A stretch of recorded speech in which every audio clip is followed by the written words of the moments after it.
Peut-être mettre la constitution à deux côtés en attendant de résoudre le problème.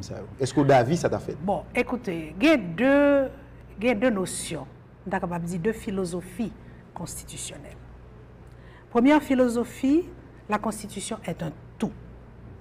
À savoir que, on n'est pas capable de dire, on fait je pose deux et je retiens un avec elle.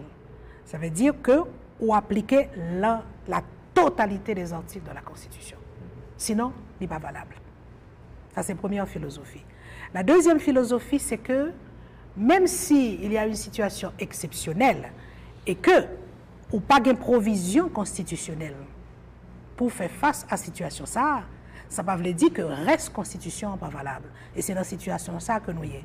À savoir que toute provision concernant la durée du mandat du gouvernement provisoire. 2 ans au lieu de 90 jours. Par exemple, le Premier ministre, il faut qu'il ait 5 ans dans le pays avant qu'on ait nommé le Premier ministre, etc. Les élections qui datent pour te faire et tout, eh bien, aux situations exceptionnelles, en quelque sorte, par la force des choses. Il faut faire très attention avec l'expression ça pour ne pas abuser de lui. Par la force des choses. Une expression toujours à dire étudiants, me dit vous êtes des futurs dirigeants de ce pays, méfiez-vous de la raison d'État. Car la raison d'État, c'est le contraire de l'État de droit. L'État de droit, son État qui a fonctionné suivant le droit. Et que ceux qui sont détenteurs du pouvoir d'État, ils comportent conformément au droit, et en particulier à la Constitution. Et nous autres, les citoyens, nous-mêmes tout. Nous sommes protégés par la loi, mais nous-mêmes tout, nous obéissons à la loi. Personne n'est au-dessus de la Constitution. Donc, la raison d'État, c'est la raison d'un homme, la raison d'une équipe, la raison d'un groupe social. C'est contraire à l'état de droit. Donc, mais cependant, deuxième formule, c'est lui-même nous l'a donné, à savoir qu'il y a des provisions de la Constitution qui ne sont pas appliquées parce qu'elles ne sont pas applicables. Mais le reste de la Constitution demeure. C'est-à-dire que soit pour un problème comme la détention provisoire, un paquet de détention provisoire qui est contraire à la Constitution. La Constitution dit comment pour traiter des gens qui sont inculpés, dans quel délai pour inculper. Il y a des gens qui sont en prison. Si on est jugé, ils ont 3 mois, ça fait 1 an qu'ils sont en prison. Vous comprenez? Donc il y a des aberrations. Tout ce qui concerne la protection des droits de l'homme, par exemple, la protection des citoyens, tout ceci demeure valable dans la Constitution. Donc si nous comprenons bien, Mme Maniga, nous sommes capables de dire depuis le départ d'Aristide, nous avons nagé dans l'inconstitutionnalité. Pas, nous sommes sur certains points en marge de la Constitution. Et une expression... Ça veut dire quoi, en marge, c'est-à-dire que une expression qui est classique, nous sommes dans une situation sur bien des points d'A-constitutionnalité, c'est-à-dire en dehors de la Constitution. Cependant, le reste de la Constitution demeure. Toute provision constitutionnelle demeurer. Mais d'où que son situation qui est dangereuse, et on va dire qui ça pour nous faire, nous sommes capables d'inspirer nous du passé. Et c'est l'occasion, combien de fois me dit, les Haïtiens ne connaissent pas leur histoire. Ni histoire politique, ni histoire quoi que ce soit. Nous toutes nous t'ai fait 1804, nous toutes nous t'ai avertis à la crête à Pierrot. Mais on dirait qu'entre 1804 et Kounia, nous ne pouvons rien. Et sur les questions constitutionnelles, est-ce qu'on connaît que nous avons 22 constitutions? Ça veut dire que 21 fois, nous changer de constitution. Eh bien, à 7 reprises dans le passé. 7. Mounio Yodou, les hommes politiques, les dirigeants de l'époque, gouvernement provisoire, nous ne sommes pas capables de tourner avec l'ancienne constitution. Mais en attendant qu'on assemblée prépare une autre constitution, nous remettons en vigueur une ancienne constitution. 7 fois dans le passé, au fait. Donc, 7 fois.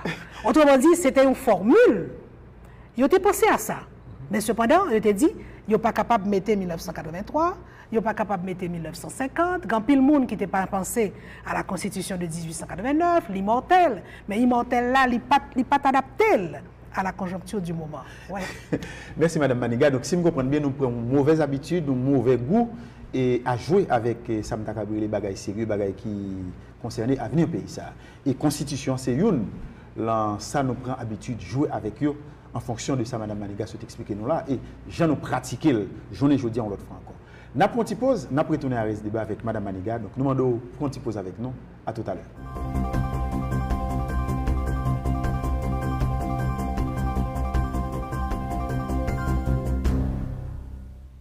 Amis téléspectateurs, toujours branchés espace politique sur Télé Guinée, on l'autre fois encore à Soya, ou avec nous dans l'espace là, avec invité nous, Mme Mirlande Maniga, ex-première dame de la République d'Haïti. J'ai envie de dire ex-première dame constitutionnelle. Pourquoi pas dire futur? Ah bon? Et bien donc maintenant, où tout dit mon future première dame. Voilà. Encore constitutionnelle. Oui. Comme M. Maniga me dit, ouais, mais par là, on l'a regardé, nous connaissons la moins dit constitutionnelle. Madame Maniga. Non, seul bagage, on est capable de dire que la première dame n'a pas de fonction, n'a pas d'existence constitutionnelle. Ah bon? Non. Ça, son bagage. Non, la première dame, c'est l'épouse du président. On a capable de dire petite Léoto, des enfants. Parce que c'est vrai qu'on n'a pas dit rien. Non, la première dame, c'est une position. Mais ceci n'empêche pas cela. Nous toujours le président est constitutionnel, son épouse est la première dame. C'est une position, pas une fonction. Je sais, mais quand même, première dame, nous est toujours très influente. Bon, et bien vraiment, moi, c'est première dame. Madame Maniga, c'est pas le cas. Non.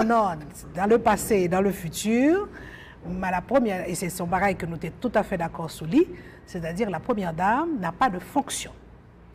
Influence, c'est-à-dire que bon, au monde, on va vivre avec un garçon qui vient X ou Y, ça peut empêcher que vous discutez avec lui. Pas oublier que nous tous les deux, nous politologues.